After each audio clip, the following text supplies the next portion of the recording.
Fala galera, beleza? Aqui quem fala é o Cauã. Galera, no vídeo de hoje, tá? Vai ser um resumo do projeto, tá? Então hoje é um vídeo do Rural Life, da nossa série ainda, é o terceiro episódio. Porém, agora eu vou dividir, tá? Então hoje vai estar saindo o resumo, que é esse vídeo que vocês estão vendo aqui, pro pessoal que ele quer acompanhar a série e ficar acompanhando como é que tá o jogo, o desenvolvimento do jogo, pra jogar quando lançar, tá? E pro pessoal que quer os tutorial e quer aprender a fazer os sistemas, vai lançar outro vídeo, vai sair, eu vou lançar outro vídeo, um pouquinho mais pra frente, mostrando o sistema desse vídeo daqui, tá? Então toda vez que eu atualizar um episódio, no caso o próximo vai ser o episódio 4, eu vou lançar primeiro o resumo e depois que eu terminar o sistema eu vou lançar o tutorial, tá? Então eu vou dividir em dois vídeos para ficar mais fácil pro público, tá? Então eu espero que vocês gostem do vídeo e valeu! Apesar de ser algo fácil de se mexer, às vezes lidar com as interfaces demora muito mais tempo do que a gente espera. E por não ser algo mecanicamente funcional, muitas vezes a gente deixa de lado, dizendo para si mesmo que vai finalizar depois. Eu, por exemplo, já tentei criar outros jogos, e todas as vezes a minha atenção era voltada somente para código de programação. Mas nesse projeto, isso não vai ser assim. No vídeo passado, trabalhamos com os frames do menu de criação de personagens e algumas mecânicas estéticas para melhor visualização do jogador. Em resumo, colocamos algumas animações para que o jogo se tornasse muito mais interativo do que apenas algo estático aparecendo na tela. A ideia inicial, como eu disse no primeiro vídeo, era fazer o bruto e somente depois de finalizar tudo eu ia repassar novamente o que eu já havia feito para então embelezar, deixando interfaces e modelos para depois. E o motivo de eu ter voltado atrás do que eu falei no primeiro vídeo é porque eu acho que a razão de eu nunca ter terminado um jogo é a insatisfação com o que eu havia criado. Eu olhava superficialmente para o jogo e me incomodava. Era como se, por mais que eu fizesse coisas, nunca estava bom, não do jeito que eu queria. Foi aí que eu cheguei na conclusão que o motivo real disso ter acontecido foi porque eu nunca finalizei nada. A verdade é que por mais que o projeto esteja funcionando mecanicamente, enquanto eu não finalizar a parte estética, ele nunca vai estar pronto. Então, se eu tiver um jogo com várias mecânicas diferentes e nenhum eu trabalhar a questão visual, a impressão que dá é que eu simplesmente não tenho nada pronto. E quando eu saía de um sistema supostamente pronto e ia para outro, eu perdi o hype daquele que eu já havia feito e ficava com preguiça de voltar nele para arrumar depois. Então eu simplesmente acabava procrastinando. E fica a dica para quem sofre o mesmo que eu, tem o mesmo pensamento. Às vezes mudar o jeito de criar torna tudo diferente, tudo melhor, mais fácil. Então eu acho que dessa forma vai dar certo. Tá, vamos lá. Criação de personagem. Bora. Ah, por onde que eu comecei? Foi exatamente assim que eu me senti no começo. Eu tava perdido, eu não sabia por onde começar e como começar. Então eu comecei a procurar vários tutoriais no YouTube, rezando que aparecesse alguém para me salvar, e adivinha só, eu não achei nada. O que eu achava era modelo pronto ou showcase, e eu queria aprender, entender como funcionava, e principalmente fazer o mesmo. Foi então que eu me cansei de procurar tutorial e decidi criar eu mesmo meu sistema de customização de personagem. No Stardew Valley, quando se entra para criar o personagem, a gente escolhe o save que a gente vai usar antes de qualquer coisa no jogo. Então foi por aí que eu comecei.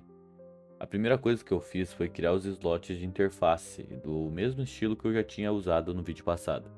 Foi nessa hora que eu decidi que o jogador ele teria 3 saves. Caso ele precisasse de um novo, ele teria que deletar.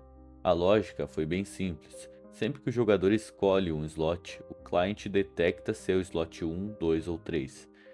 Depois de ele saber de qual se trata, ele manda para o servidor o número e já dispara um Remote Event, que executa a função de olhar se o jogador tem ou não dados naquele slot.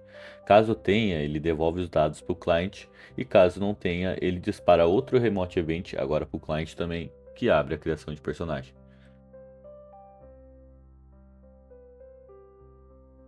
Falando assim, parece simples e rápido de se fazer. E realmente foi simples, mas não rápido. Sério, que sisteminha chato. Sempre dava um erro ou eu pensava em algo que podia bugar, e como eu estava querendo fazer um script universal, se tornou muito mais complexo de se fazer. Sim, eu tive trabalho por culpa minha mesmo. É porque eu fiz esse sistema pensando em possível mudança no futuro. Então eu poderia sim fazer um código só para cada botão, mas eu queria um código que ele pudesse ler todos eles em um comando só.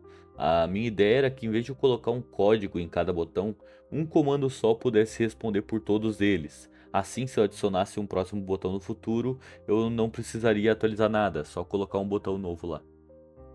E sério, o tanto de erro que dava, ou não salvava, ou salvava em outro lugar. Então eu comecei a ficar muito revoltado. Eu comecei, cara, que se foda também. Eu vou sair daqui e vou tomar um ar. E foi aí que eu fiquei literalmente 3 dias sem mexer no jogo. Sério, eu fiquei tão frustrado porque eu não conseguia entender o porquê que tava dando erro. Eu não dava. Eu tava muito estranho. Tipo, tava tudo certinho. Então por que que não tava salvando? Porque quando eu consegui salvar, daí ele ficava resetando o personagem. Então eu tava muito bravo. Foi aí então que no terceiro dia, quando eu voltei, eu percebi o que eu tinha feito de errado. A verdade é que quando ele disparava o Remote Event pro server, tinha outro script que também separava, que eu tinha esquecido o que eu tinha feito ele no começo. Então ele estava executando uma função que não era para executar, e isso estava bugando tudo. Então eu só deletei o script e pronto, estava funcionando o tempo inteiro, era só fazer isso. Cara, como pode? Na programação, se tu deixa passar uma coisinha, já fode tudo que tu tá fazendo e te deixa louco. Mas enfim, agora sistema de slot criado, então vamos continuar. Depois que eu criei o sistema de slot e fiz todo o sistema de save e tudo mais, eu peguei e decidi que estava na hora de fazer o sistema de deletar. Então, quando eu fui colocar o sistema de deletar, ele deletou tudo certinho, só que ele ficava aparecendo uma mensagem. E como eu não sei ler inglês, eu perguntei pro chat GPT o que que dizia essa mensagem e basicamente ele estava repetindo muitas vezes. Eu clicava para deletar e ele deletava várias vezes seguida. E eu não estava conseguindo entender o porquê que ele estava fazendo isso. Foi aí que eu descobri que, de novo, tinha outro script deletando também. E foi isso, assim que eu consegui excluir esses scripts que estavam dando erro, o projeto só andou. Foi muito fácil a partir daí, começou a dar tudo certo e não deu mais problema nenhum. E apesar do sistema de criação de personagens ser um pouco diferente do primeiro, a lógica também é bem simples de se entender. Basicamente, quando a gente cria um personagem, é obrigatório que se tenha uma representação do que está sendo feito. Ou seja, se o jogador ele está no menu de customização, ele tem que enxergar o personagem, ver como é que ele está ficando. E existem duas formas de se fazer isso: pelo servidor ou pelo cliente. Se a gente fizer no server, a gente teria que selecionar um local para cada jogador, porque se fosse no mesmo lugar e os outros jogadores estivessem simultaneamente criando um personagem, você veria o personagem de todos os outros juntos, então ia ficar tudo bugado, muito estranho. A solução seria limitar o servidor, por exemplo, para 4 jogadores e colocar 4 posições, uma para cada jogador. Assim, nenhum dos jogadores veria os outros jogadores, né?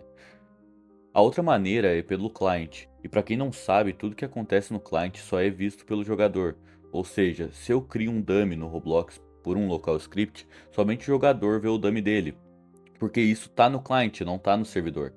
E a melhor forma de utilizar isso é clonar um dummy no cliente do jogador, modificar ele, mandar as informações para o server e assim clonar o dummy para o caráter do jogador. Sendo assim, se 100 jogadores eles criarem o mesmo personagem ao mesmo tempo, é possível usar o mesmo lugar, porque cada um só vai receber o seu, né? Porque está no cliente.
E por fim, foi isso o vídeo. Eu espero que vocês tenham gostado.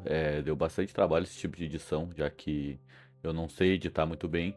Mas eu espero que todo mundo tenha gostado desse modelo, que é um resumo do que foi feito. E como eu disse no começo do vídeo, vai ter o tutorial logo após esse vídeo. Então eu peço para vocês, por favor, deixem um like, comentem e não esqueça de inscrever no canal, porque isso ajuda muito e me motiva cada vez mais a trazer vídeos para vocês. E era isso, espero que vocês tenham gostado do vídeo, fique com Deus, um forte abraço e valeu!